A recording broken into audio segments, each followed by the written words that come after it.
Parliament are expected to start the final day's debate on the draft deal to leave the European Union. British Prime Minister Theresa May is widely expected to lose ahead of tonight's vote.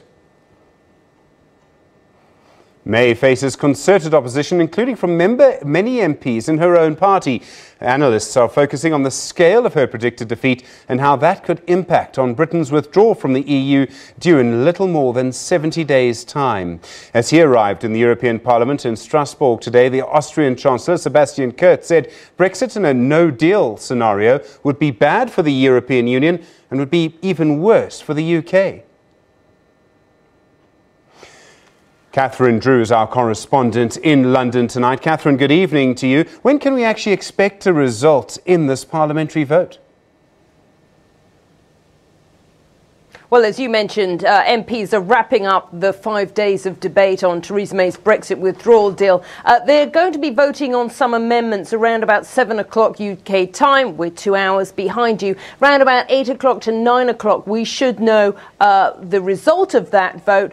Huge amount of speculation that Theresa May will lose that vote very heavily. Earlier in the day, Downing Street, that they said they could lose it by 50 to 80 MPs, which is, of course, a huge number, significant loss. But that dwarfs into comparison to some of the reports from some other outlets saying that it could be as many as 200 MPs that she would lose this vote by. So it could be a historic loss, and Theresa May will wrap up the debate. She'll make a statement just shortly before the voting begins. All right, there's several aspects here. I mean, if she loses tonight's vote, Catherine, I mean, there are questions about her future and questions about Britain's future and the European Union. Let's start with Theresa May's future. If she does lose tonight, would she feel she has to resign? That is British parliamentary procedure. If a Prime Minister loses a vote, don't they often then feel they need to leave office? Well, some people are saying that if she does get one of those resounding defeats with the large numbers that we've been hearing about, then she'd have no authority. She'd have no authority to lead the cabinet, and she would have no choice but to resign. But we have seen Theresa May is nothing but dogmatic. She intends to plough on, according to Downing Street. And, of course, just before Christmas, she faced the no-confidence vote in her leadership. A third of her MPs voted against her. She, at that point, commanded the two-thirds majority that she needed. So she can't technically be replaced. They cannot table another vote of no confidence in her leadership. So the question will be, does she feel she has to go? Many people thinking that she will probably stay and try and get her Brexit deal approved in some other form.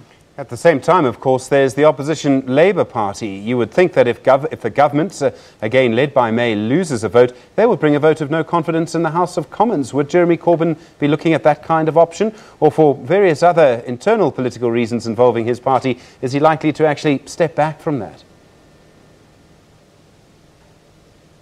Well, we do think that he will table a vote of no confidence. Labour have said they will, and it would come soon. It could come as soon as tonight or tomorrow. So he has made that pledge. The tricky thing for Jeremy Corbyn, leader of the opposition Labour Party, of course, is that the Labour Party are just as divided over the Brexit issue as the Conservatives. Both Leave and Remainers are part of the Labour Party, and Jeremy Corbyn has fudged the issue of Brexit and whether he'd back a second referendum for months and months. And people are saying he will need to show his hand. So he's in a tricky situation, not as tricky as Theresa May, of course. He would like to be Prime Minister. But if he does table this vote of no confidence, it's not thought that he would win it, because the Conservatives are not going to vote down their own government. They're not going to vote to pitch in for candidates for their own jobs. Even the DUP, which props up the government of Theresa May, the small Northern Ireland party, they're going to vote against her deal, but they probably wouldn't vote against her in a vote of confidence. Again,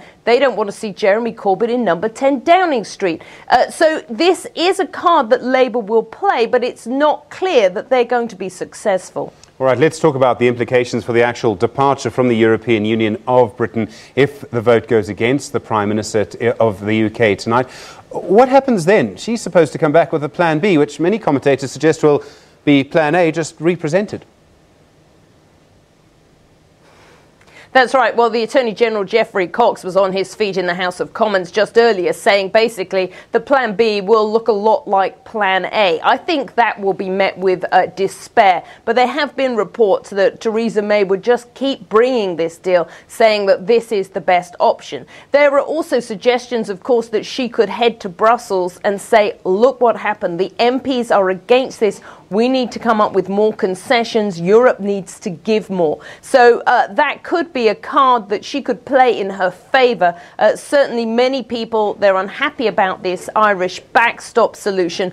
If the European Union could move on that, that could perhaps nudge things in Theresa May's favour. So a lot of movable parts. And I would say if the deal is defeated, then of course we could have all outcomes. We could have a no deal. We could have no Brexit. MPs in the House could move to make sure that the UK doesn't leave the EU without a deal. We could possibly have a general election. I think all options are really wide open at this point. Meanwhile, of course, the clock is ticking. It is coming to the deadline by which Britain has to leave the EU because of the because of the letters that have been sent to Brussels. This then raises the spectre of a hard Brexit. In other words, Britain crashes out of the EU without any kind of agreement as to what happens next. What implications are there for that for British society? Well, there are huge implications for British society. No country has left the EU yet, and Britain would be the first to do so if this Brexit goes ahead. And it's just not clear what would happen. It's not clear what would happen with food imports, with food exports. Would we see huge lorry parks? Would we see queues to cross the border? Would there be borders erected between Ireland and Northern Ireland, goods checked? Would medicine supply come? Would people be able to get onto aeroplanes and land in Europe and travel and continue to work? It's really very unclear. Most economists agree that this would cause huge economic damage and chaos. Some, of course, want this no-deal scenario and say that, you know, this is Project Fear and that these terrible things wouldn't come to pass. But I think the majority of MPs in Parliament do seem, while they don't seem to be able to decide quite what they're for, there does seem to be a majority against this crashing out of the European Union. The issue of Brexit has, of course, divided British society. I imagine there still must be tensions in that society, particularly tonight, as it reaches that sort of decision moment. Oh yes, across the country, people are still very divided, and you can't really say who's for it and who's against. The majority of young people would rather stay in the European Union. Those against it are often older and can remember the UK before it joined. Those protests are being played out in Parliament Square, opposing sides, the Leavers and the Remainers blowing whistles, banging drums. Of course, this is not just, though, in Parliament. These are the people that are able to come out and demonstrate, but across the country, it's a very divisive issue. And this is one of the reasons why Theresa May has said that she does not want to see a second referendum, giving this vote to the people. Many politicians have come out, some influential politicians have come out and said they back this so-called people's vote, giving the people the final say. But there are fears as to how much more divisive society could become if that went ahead. Catherine Drew in London tonight. Thank you very much indeed. I know it'll be a long night for you and for many people in that country. We'll, of course, bring you the result of that vote when it does come through from Britain's House of Commons later in the evening.